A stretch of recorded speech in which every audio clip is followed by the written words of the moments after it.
Capítulo 23. Diario del Dr. Seward. 3 de octubre. El tiempo nos pareció extremadamente largo, mientras esperábamos a Lord Godalming y a Kings Morris.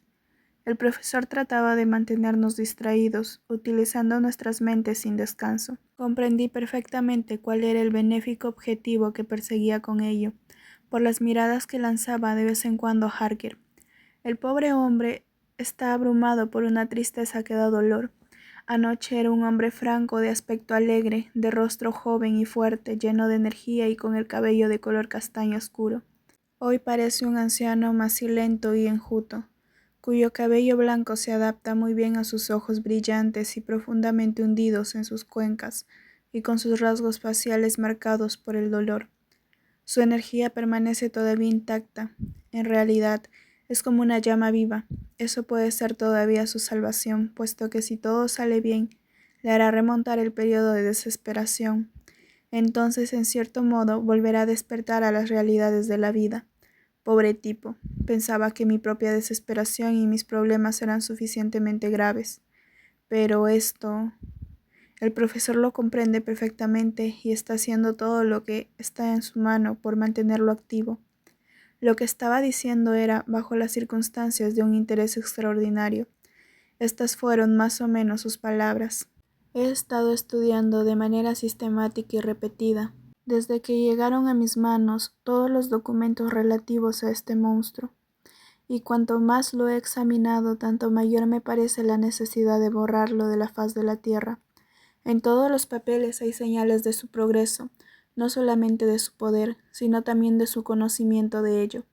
Como supe por las investigaciones de mi amigo Arminius de Budapest, era en vida un hombre extraordinario, soldado, estadista y alquimista, cuyos conocimientos se encontraban entre los más desarrollados de su época. Poseía una mente poderosa, conocimientos incomparables y un corazón que no conocía el temor ni el remordimiento.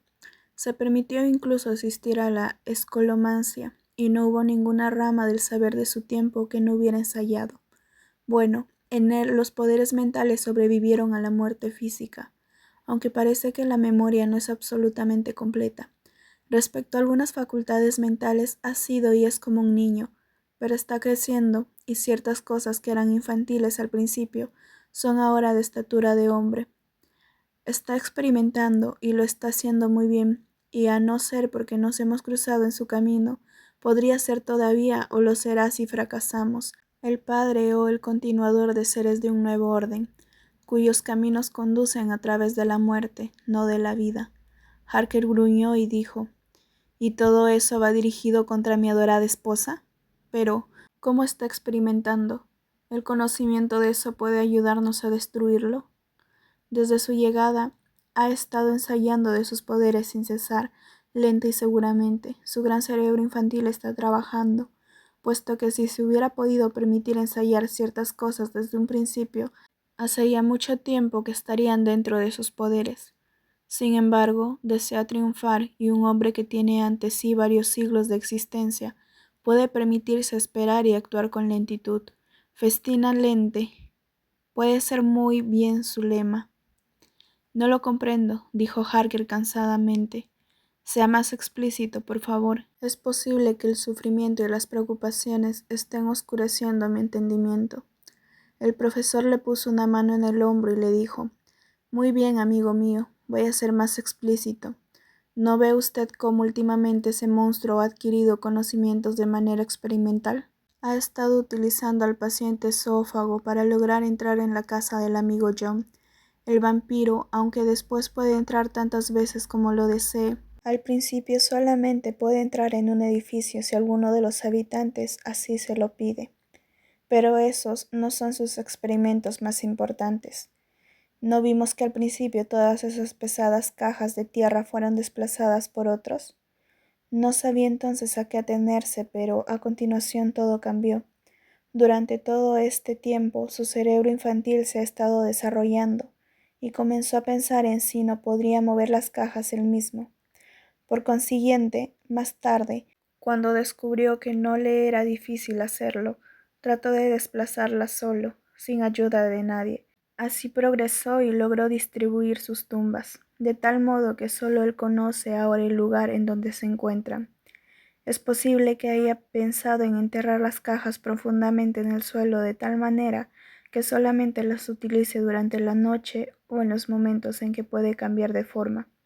Le resulta igualmente conveniente, y nadie puede saber dónde se encuentran sus escondrijos. Pero no se desesperen, amigos míos, adquirió ese conocimiento demasiado tarde. Todos los escondrijos, excepto uno, deben haber sido esterilizados ya, y antes de la puesta del sol lo estarán todos. Entonces no le quedará ningún lugar donde poder esconderse. Me retrasé esta mañana para estar seguro de ello. No ponemos en juego nosotros algo mucho más preciado que él. Entonces, ¿por qué no somos más cuidadosos que él? En mi reloj veo que es ya la 1, y si todo marcha bien, nuestros amigos Arthur y Kinsey deben estar ya en camino para reunirse con nosotros. Hoy es nuestro día y debemos avanzar con seguridad, aunque lentamente y aprovechando todas las oportunidades que se nos presentan. Vean, seremos 5 cuando regresen nuestros 2 amigos ausentes. Mientras hablábamos, nos sorprendimos mucho al escuchar una llamada en la puerta principal de la casona, la doble llamada del repartidor de mensajes telegráficos. Todos salimos al vestíbulo al mismo tiempo y Van Helsing, levantando la mano hacia nosotros para que guardáramos silencio, se dirigió hacia la puerta y la abrió. Un joven le entendió un telegrama. El profesor volvió a cerrar la puerta y después de examinar la dirección, lo abrió y leyó en voz alta. Cuidado con D. Acaba de salir apresuradamente de Carfax, en este momento, a las 12:45, y se ha dirigido rápidamente hacia el sur. Parece que está haciendo una ronda y es posible que desee verlos a ustedes. Mina. Se produjo una pausa que fue rota por la voz de Jonathan Harker. Ahora, gracias a Dios, pronto vamos a encontrarnos. Van Helsing se volvió rápidamente hacia él y le dijo: Dios actuará a su modo y en el momento que le estime conveniente. No tema ni se alegre todavía, puesto que lo que deseamos en este momento puede significar nuestra destrucción. Ahora no me preocupa nada, dijo calurosamente, excepto el borrar a esa bestia de la faz de la tierra. Sería capaz de vender mi alma por lograrlo. No diga usted eso, amigo mío, dijo Van Helsing. Dios, en su sabiduría, no compra almas, y el diablo, aunque pueda comprarlas, no cumple su palabra. Pero Dios es misericordioso y justo, y conoce su dolor y su devoción hacia la maravillosa señora Harker, su esposa. No temamos ninguno de nosotros. Todos estamos dedicados a esta causa, y el día de hoy verá su feliz término. Llega el momento de entrar en acción.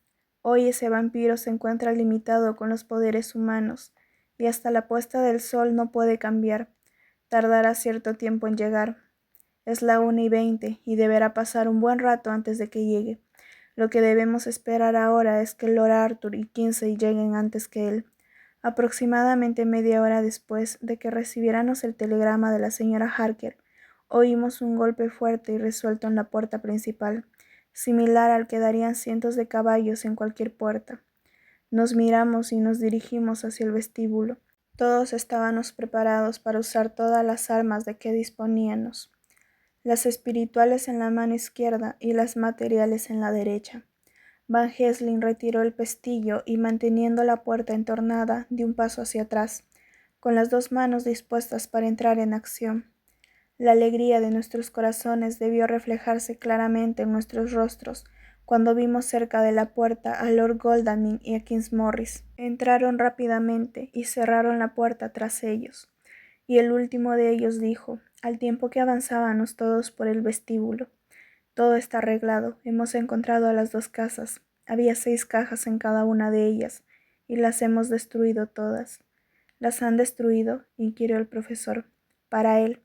Guardamos el silencio unos momentos, y luego Kings dijo: No nos queda más que esperar aquí. Sin embargo, si no llega antes de las 5 de la tarde, tendremos que irnos, puesto que no podemos dejar sola a la señora Harker después de la puesta del sol. Ya no tardará mucho en llegar aquí, dijo Van Helsing, que había estado consultando su librito de notas. Nota bene. En el telegrama de la señora Harker decía que había salido de Carfax hacia el sur, lo cual quiere decir que tenía que cruzar el río y solamente podría hacerlo con la marea baja, o sea, poco antes de la 1. El hecho de que se haya dirigido hacia el sur tiene cierto significado para nosotros. Todavía sospecha solamente, y fue de Carfax al lugar en donde menos puede sospechar que pueda encontrar algún obstáculo. Deben haber estado ustedes en Bermondsey, y muy poco rato antes que él. El hecho de que no haya llegado aquí todavía demuestra que fue antes a Milent. En eso se tardará algún tiempo, puesto que tendré que volver a cruzar el río de algún modo. Créanme, amigos míos, que ahora ya no tendremos que esperar mucho rato. Tenemos que tener preparado algún plan de ataque para que no desaprovechemos ninguna oportunidad. Ya no tenemos tiempo. Tengan todos preparados las armas. Manténganse alerta. Levantó una mano a manera de advertencia, al tiempo que hablaba, y a que todos pudimos oír claramente que una llave se introducía suavemente en la cerradura. No pude menos que admirar, e incluso en aquel momento, el modo como un espíritu dominante se afirma a sí mismo. En todas nuestras partidas de caza y aventuras de diversa índole, en varias partes del mundo, Kings Morris había sido siempre el que disponía los planes de acción, y Arthur y yo nos acostumbramos a obedecer de manera implícita. Ahora la vieja costumbre parecía renovarse instintivamente. Dando una ojeada rápida a la habitación, estableció inmediatamente nuestro plan de acción, y sin pronunciar ni una sola palabra, con el gesto, nos colocó a todos en nuestros respectivos puestos. Van Helsing, Harker y yo estábamos situados inmediatamente detrás de la puerta, de tal manera que, en cuanto se abriera, el profesor pudiera guardarla, mientras Harker y yo nos colocaríamos entre el recién llegado y la puerta. Godalming detrás y Kinsey enfrente. Estaban dispuestos a dirigirse a las ventanas, escondidos por el momento donde no podían ser vistos. Esperamos con una impaciencia de tal que hizo que los segundos pasaran con una lentitud de verdadera pesadilla. Los pasos lentos y cautelosos atravesaron el vestíbulo. El conde evidentemente estaba preparado para una sorpresa, o al menos la temía. Repentinamente, con un salto enorme, penetró en la habitación, pasando entre nosotros, antes de que ninguno pudiera siquiera levantar una mano para tratar de detenerlo. Había algo tan felino en el movimiento, algo tan inhumano, que pareció despertarnos a todos del choque que nos había producido su llegada. El primero en entrar en acción fue Harker, que con su rápido movimiento se colocó ante la puerta que conducía a la habitación del frente de la casa. Cuando el conde nos vio, una especie de siniestro gesto burlón apareció en su rostro, descubriendo sus largos y puntiagudos colmillos, pero su maligna sonrisa se desvaneció rápidamente, siendo reemplazada por una expresión fría de profundo desdén. Su expresión volvió a cambiar cuando todos juntos avanzamos hacia él. Era una lástima que no hubiéramos tenido tiempo de preparar algún buen plan de ataque, puesto que en este mismo momento me pregunté qué era lo que íbamos a hacer. No estaba convencido en absoluto de si nuestras armas letales nos protegían. Evidentemente, Harker estaba dispuesto a ensayar, puesto que preparó su gran cuchillo kukri y se lanzó al conde un tajo terrible. El golpe era poderoso. Solamente la velocidad diabólica de desplazamiento del conde le permitió salir con bien. Un segundo más y la hoja cortante le hubiera atravesado el corazón. En realidad, la punta solo cortó el tejido de su chaqueta, abriendo un enorme agujero por el que salieron un montón de billetes de banco y un chorro de monedas de oro. La expresión del rostro del conde era tan infernal que durante un momento temí por Harker, aunque él estaba ya dispuesto a descargar otra cuchillada. Instintivamente avancé con un impulso protector, manteniendo el crucifijo y la sagrada hostia en la mano izquierda. Sentí que un gran poder corría por mi brazo y no me sorprendí al ver al monstruo que retrocedía ante el movimiento similar que había hecho todos y cada uno de mis amigos. Sería imposible describir la expresión de odio y terrible malignidad, de ira y rabia infernales que apareció en el rostro del conde. Su piel cerúlea se hizo verde amarillenta, por contraste con sus ojos rojos y ardientes, y la roja cicatriz que tenía en la frente resaltaba fuertemente como una herida abierta y palpitante. Un instante después, con un movimiento sinuoso, pasó bajo el brazo armado de Harker, antes de que pudiera éste descargar su golpe. Recogió un puñado del dinero que estaba en el suelo, atravesó la habitación y se lanzó contra una de las ventanas. Entre el tintineo de los cristales rotos cayó al patio, Bajo la ventana, en medio del ruido de los cristales rotos, alcancé a oír el ruido que hacían varios soberanos al caer el suelo sobre el asfalto. Nos precipitamos hacia la ventana y lo vimos levantarse indemne del suelo. Ascendió los escalones a toda velocidad, cruzó el patio y abrió la puerta de las caballerizas. Una vez allí se volvió y nos habló. ¿Creen ustedes poder confundirme? Con sus rostros pálidos como las ovejas en el matadero, ahora van a sentirlo todos ustedes. Creen haberme dejado sin un lugar en el que poder reposar, pero tengo otros. Mi venganza va a comenzar ahora. Ando por la tierra desde hace siglos, y el tiempo me favorece. Las mujeres que todos ustedes aman son mías ya, y por medio de ellas ustedes y muchos otros me pertenecerán también. Serán mis criaturas para hacer lo que yo les ordene y para ser mis chacales cuando desee alimentarme. Va. Con una carcajada llena de desprecio, pasó rápidamente por la puerta y oímos que el oxidado cerrojo era corrido. Cuando cerró la puerta tras él, una puerta más allá se abrió y se cerró nuevamente. El primero de nosotros que habló fue el profesor, cuando comprendiendo lo difícil que sería perseguirlo por las caballerizas, nos dirigimos hacia el vestíbulo. Hemos aprendido algo, mucho. A pesar de sus fanfarronadas nos teme el tiempo y teme a las necesidades. De no ser así, ¿por qué iba a apresurarse tanto? El tono mismo de sus palabras lo traicionó, o mis oídos me engañaron. ¿Por qué tomó ese dinero? Van a comprender rápidamente. Son ustedes cazadores de una bestia salvaje y lo comprenden. En mi opinión, tenemos que asegurarnos de que no pueda utilizar aquí nada, si es que regresa. Al hablar se metió en el bolsillo el resto del dinero, tomó los títulos de propiedad del montoncito en que los había dejado Harker y arrojó todo el resto a la chimenea, prendiéndole fuego con un fósforo. Godalming y Morris habían salido del patio, y Harker se había descolgado por la ventana para seguir al conde. Sin embargo, Drácula había cerrado bien la puerta de las caballerizas, y para cuando pudieron abrirla, ya no encontraron rastro del vampiro.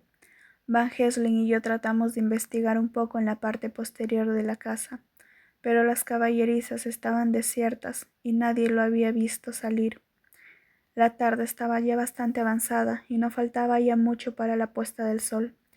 Tuvimos que reconocer que el trabajo había concluido, y con tristeza estuvimos de acuerdo con el profesor cuando dijo: «Regresemos con la señora Mina, con la pobre señora Harker. Ya hemos hecho todo lo que podíamos por el momento, y al menos vamos a poder protegerla. Pero es preciso que no desesperemos.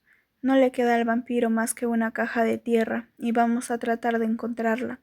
Cuando lo logremos todo irá bien». Comprendí que estaba hablando tan valerosamente como podía para consolar a Harker. El pobre hombre estaba completamente abatido, y de vez en cuando gemía sin poder evitarlo. Estaba pensando en su esposa. Llenos de tristeza regresamos a mi casa, donde hallamos a la señora Harker esperándonos con una apariencia de buen humor que honraba su valor y su espíritu de colaboración. Cuando vio nuestros rostros, el suyo propio se puso tan pálido como el de un cadáver. Durante 1 o 2 segundos permaneció con los ojos cerrados como si estuviera orando en secreto, y después dijo amablemente: «Nunca podré agradecerles bastante lo que han hecho. Oh, mi pobre esposo». Mientras hablaba, tomó entre sus manos la cabeza grisácea de su esposo y la besó. «Apoya tu pobre cabeza aquí y descansa. Todo estará bien ahora, querido. Dios nos protegerá, si así lo desea». El pobre hombre gruñó. No había lugar para las palabras en medio de su sublime tristeza. Cenamos juntos sin apetito, y creo que eso nos dio ciertos ánimos a todos. Era quizás el simple calor animal que infunde el alimento a las personas hambrientas, ya que ninguno de nosotros había comido nada desde la hora del desayuno. O es probable que sentir la camaradería que reinaba entre nosotros nos consolara un poco. Pero sea como fuere, el caso es que nos sentimos después menos tristes y pudimos pensar en lo porvenir con cierta esperanza. Cumpliendo nuestra promesa, le relatamos a la señora Harker todo lo que había sucedido, y aunque se puso intensamente pálida a veces cuando su esposo estuvo en peligro, y se sonrojó otras veces cuando se puso de manifiesto la devoción que sentía por ella, escuchó todo el relato valerosamente y conservando la calma. Cuando llegamos al momento en que Harker se había lanzado sobre el conde, con tanta decisión, se asió con fuerza del brazo de su marido, y permaneció así, como si sujetándole el brazo pudiera protegerlo contra cualquier peligro que hubiera podido correr. Sin embargo, no dijo nada, hasta que la narración estuvo terminada, y cuando ya estaba al corriente de todo lo ocurrido hasta aquel preciso momento, entonces, sin soltar la mano de su esposo, se puso en pie y nos habló. No tengo palabras para dar una idea de la escena. Aquella mujer extraordinaria, dulce y buena, con toda la radiante belleza de su juventud y su animación, con la cicatriz rojiza en su frente, de la que estaba consciente y que nosotros veíamos apretando los dientes, al recordar dónde y cuándo había ocurrido todo. Su adorable amabilidad que se levantaba contra nuestro odio siniestro, su fe tierna contra todos nuestros temores y dudas, y sabíamos que hasta donde llegaban los símbolos, con toda su bondad, su pureza y su fe, estaba separada de Dios. Jonathan, dijo, y la palabra pareció ser música por el gran amor y la ternura que puso en ella. Mi querido Jonathan, y todos ustedes, mis maravillosos amigos, quiero que tengan en cuenta algo durante todo este tiempo terrible. Sé que tienen que luchar, que deben destruir incluso como destruyeron a la falsa Lucy, para que la verdadera pudiera vivir después. Pero no es obra del odio. Esa pobre alma que nos ha causado tanto daño es el caso más triste de todos. Imaginen ustedes cuál será su alegría cuando él también sea destruido en su peor parte, para que la mejor pueda gozar de la inmortalidad espiritual. Deben tener también piedad de él, aun cuando esa piedad no debe impedir que sus manos lleven a cabo su destrucción. Mientras hablaba, pude ver que el rostro de su marido se oscurecía y se ponía tenso, como si la pasión que lo consumía estuviera destruyendo todo su ser. Instintivamente su esposa le apretó todavía más la mano hasta que los nudillos se le pusieron blancos. Ella no parpadeó siquiera a causa del dolor que, estoy seguro, debía estar sufriendo, sino que lo miró con ojos más suplicantes que nunca. Cuando ella dejó de hablar, su esposo se puso en pie bruscamente, arrancando casi su mano de la de ella, y dijo: «Que Dios me lo ponga en las manos durante el tiempo suficiente para destrozar su vida terrenal, que es lo que estamos tratando de hacer. Si además de eso puedo enviar su alma al infierno ardiendo por la eternidad, lo haré gustoso». «Oh, basta, basta. En el nombre de Dios no digas tales cosas. Jonathan, esposo mío, o harás que me desplome, víctima del miedo y del horror. Piensa solo, querido. Yo he estado pensando en ello durante todo este largo día, que quizás, algún día, yo también puedo necesitar esa piedad, y que alguien como tú, con las mismas causas para odiarme, puede negármela. Oh, esposo mío, mi querido Jonathan, hubiera querido evitarte ese pensamiento si hubiera habido otro modo, pero suplico a Dios que no tome en cuenta tus palabras y las considere como el lamento de un hombre que ama y que tiene el corazón destrozado. Oh Dios mío, deja que sus pobres cabellos blancos sean una prueba de todo lo que has sufrido. Él, que en toda su vida no ha hecho daño a nadie, y sobre el que se han acumulado tantas tristezas. Todos los hombres presentes teníamos ya los ojos llenos de lágrimas. No pudimos resistir y lloramos abiertamente. Ella también lloró al ver que sus dulces consejos habían prevalecido. Su esposo se arrodilló a su lado y, rodeándola con sus brazos, escondió el rostro en los vuelos de su vestido. Van Helsing nos hizo una seña y salimos todos de la habitación, dejando a aquellos dos corazones amantes a solas con su Dios. Antes de que se retiraran a sus habitaciones, el profesor preparó la habitación para protegerla de cualquier incursión del vampiro, y le aseguró a la señora Harker que podía descansar en paz. Ella trató de convencerse de ello, y para calmar a su esposo aparentó estar contenta. Era una lucha valerosa, y quiero creer que no careció de recompensa. Van Helsing había colocado cerca de ellos una campana que cualquiera de ellos debía hacer sonar en caso de que se produjera cualquier eventualidad. Cuando se retiraron, Kinsey, Godalming y yo acordamos que debíamos permanecer en vela, repartiéndonos la noche entre los tres, para vigilar a la pobre dama y custodiar su seguridad. La primera guardia le correspondía a Kinsey, de modo que el resto de nosotros debía acostarse tan pronto como fuera posible. Godalming se ha acostado ya, debido a que él tiene el segundo turno de guardia. Ahora que he terminado mi trabajo, yo también tengo que acostarme. Diario de Jonathan Harker, 3 y 4 de octubre. Cerca de la medianoche. Creí que el día de ayer no iba a terminar nunca.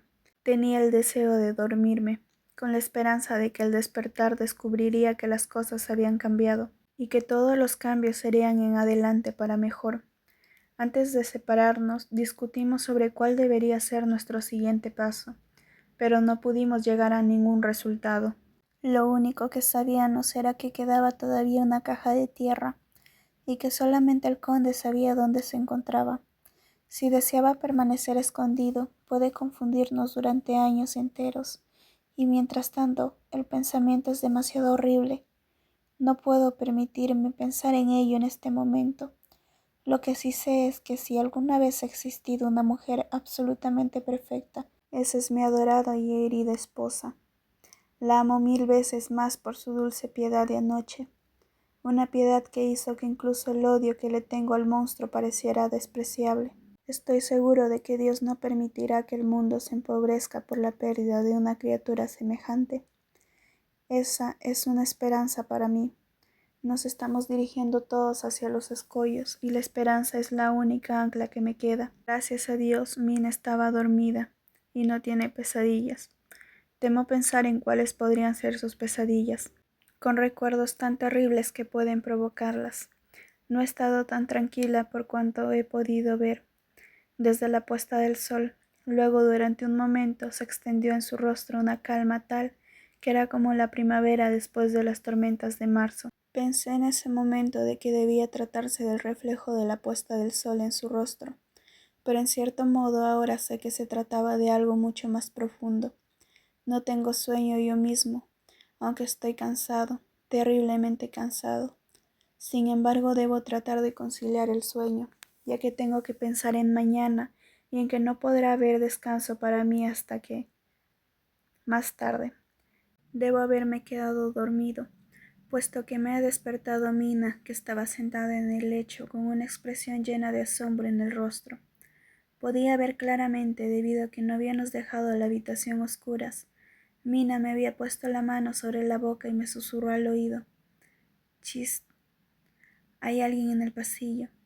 Me levanté cautelosamente y cruzando la habitación abrí la puerta sin hacer ruido. Cruzado ante el umbral, tendido en un colchón, estaba el señor Morris, completamente despierto. Levantó una mano para imponer silencio y me susurró: «Silencio, vuelva a acostarse, no pasa nada. Uno de nosotros va a permanecer aquí durante toda la noche. No queremos correr ningún riesgo». Su expresión y su gesto impedían toda discusión, de modo que volví a acostarme y le dije a Mina lo que sucedía. Ella suspiró y la sombra de una sonrisa apareció en su rostro pálido, al tiempo que me rodeaba con sus brazos y me decía suavemente: «Oh, doy gracias a Dios por todos los hombres buenos». Dio un suspiro y volvió a acostarse de espaldas para tratar de volver a dormirse.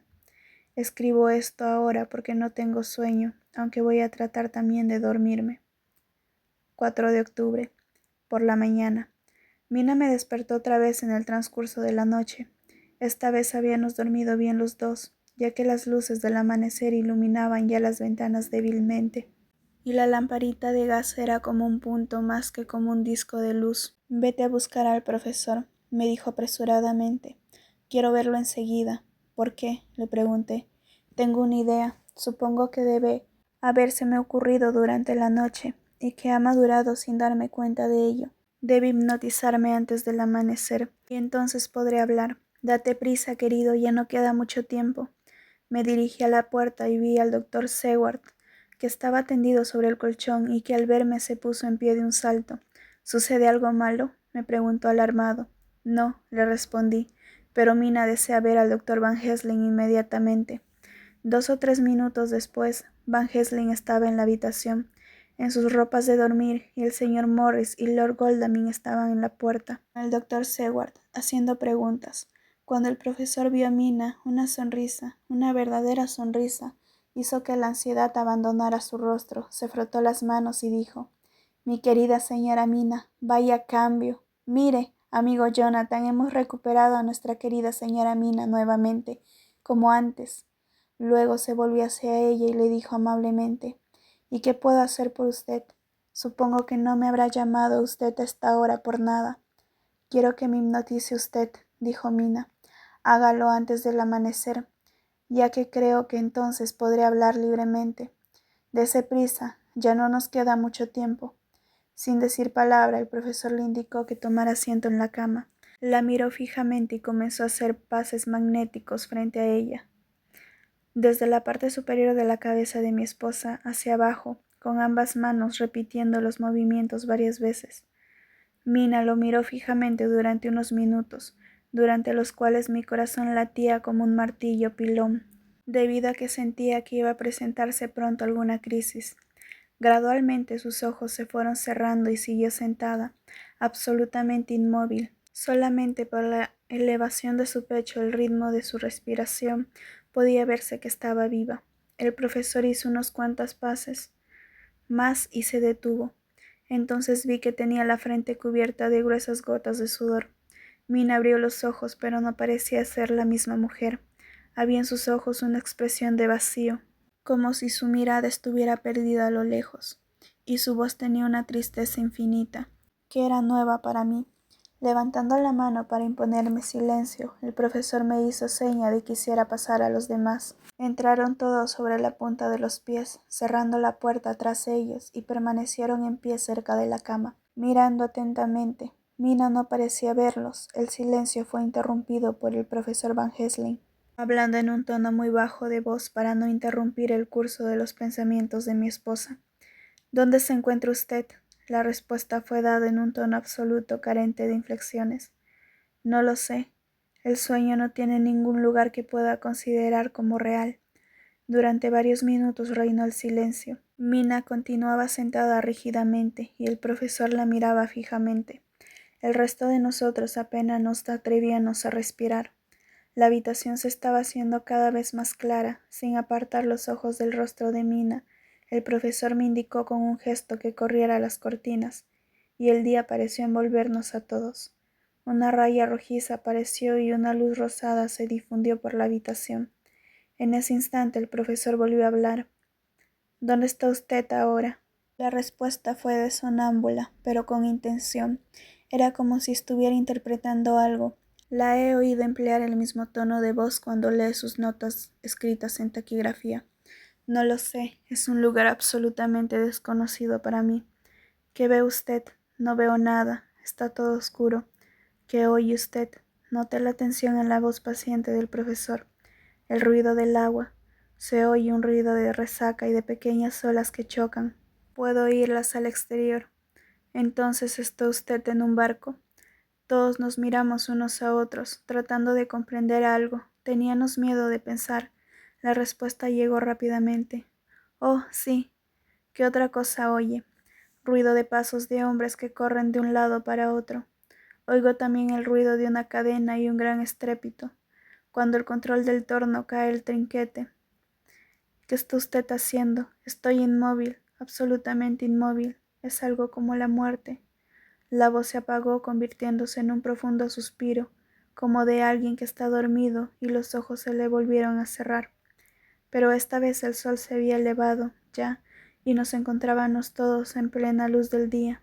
El doctor Van Helsing colocó sus manos sobre los hombros de Mina e hizo que su cabeza reposara suavemente en las almohadas. Ella permaneció durante unos momentos como una niña dormida, y luego con un largo suspiro despertó y se extrañó mucho al vernos a todos reunidos en torno a ella. ¿He hablado en sueños? Fue todo lo que dijo. Sin embargo, parecía conocer la situación, sin hablar, puesto que se sentía ansiosa por saber qué había dicho. El profesor le repitió la conversación y Mina le dijo: «Entonces no hay tiempo que perder, es posible que no sea todavía demasiado tarde». El señor Morris y Lord Godalming se dirigieron hacia la puerta, pero la voz tranquila del profesor los llamó y los hizo regresar sobre sus pasos. «Quédense, amigos míos. Ese barco, donde quiera que se encuentre, estaba levantando anclas mientras hablaba la señora. Hay muchos barcos levantando anclas en este momento. Es un gran puerto de Londres. ¿Cuál de ellos buscamos? Gracias a Dios que volvemos a tener indicios, aunque no sepamos a dónde nos conducen. Hemos estado en cierto modo ciegos de una manera muy humana, puesto que al mirar atrás vemos lo que hubiéramos podido ver al mirar hacia adelante, si hubiéramos sido capaces de ver lo que era posible ver. Vaya, esa frase es un rompecabezas. ¿No es así? Podemos comprender ahora que estaba pensando el conde cuando recogió el dinero, cuando el cuchillo, esgrimido con rabia por Jonathan, lo puso en un peligro al que todavía teme. Quería huir. Escúchenme, huir. Comprendió que con una sola caja de tierra a su disposición y un grupo de hombres persiguiéndolo como los perros a un zorro, Londres no era un lugar muy saludable para él. Adelante, como diría nuestro amigo Arthur, al ponerse su casaca roja para la caza. Nuestro viejo zorro es astuto, muy astuto, y debemos darle caza con ingenio. Yo también soy astuto y voy a pensar en él dentro de poco. Mientras tanto vamos a descansar en paz, puesto que hay aguas entre nosotros que a él no le agrada cruzar y que no podría hacerlo aunque quisiera, a menos que el barco atracara, y en ese caso solamente podría hacerlo durante la pleamar o la bajamar. Además el sol ha salido y todo el día nos pertenece, hasta la puesta del sol. Vamos a bañarnos y a vestirnos. Luego desayunaremos, ya que a todos nos hace falta. Además podremos comer con tranquilidad, puesto que el monstruo no se encuentra en la misma tierra que nosotros. Mina lo miró suplicantemente, al tiempo que preguntaba: «Pero, ¿por qué necesitan ustedes seguir buscándolo, si se ha alejado de nosotros?» El profesor le tomó la mano y le dio unas palmaditas al tiempo que respondía: «No me pregunte nada al respecto por el momento. Después del desayuno responderé a sus preguntas». No aceptó decir nada más y nos separamos todos para vestirnos. Después del desayuno, Mina repitió su pregunta. El profesor la miró gravemente durante un minuto y luego respondió en tono muy triste: «Porque mi querida señora Mina, ahora más que nunca debemos encontrarlo, aunque tengamos que seguirlo hasta los mismos infiernos». Mina se puso más pálida al tiempo que preguntaba: «¿Por qué? ¿Por qué?». Respondió Van Helsing solemnemente: «Puede vivir durante varios siglos, y usted es solamente una mujer mortal. Debemos temer ahora el tiempo, puesto que ya le dejó esa marca en la garganta». Apenas tuve tiempo de recogerla en mis brazos cuando cayó hacia adelante desmayada.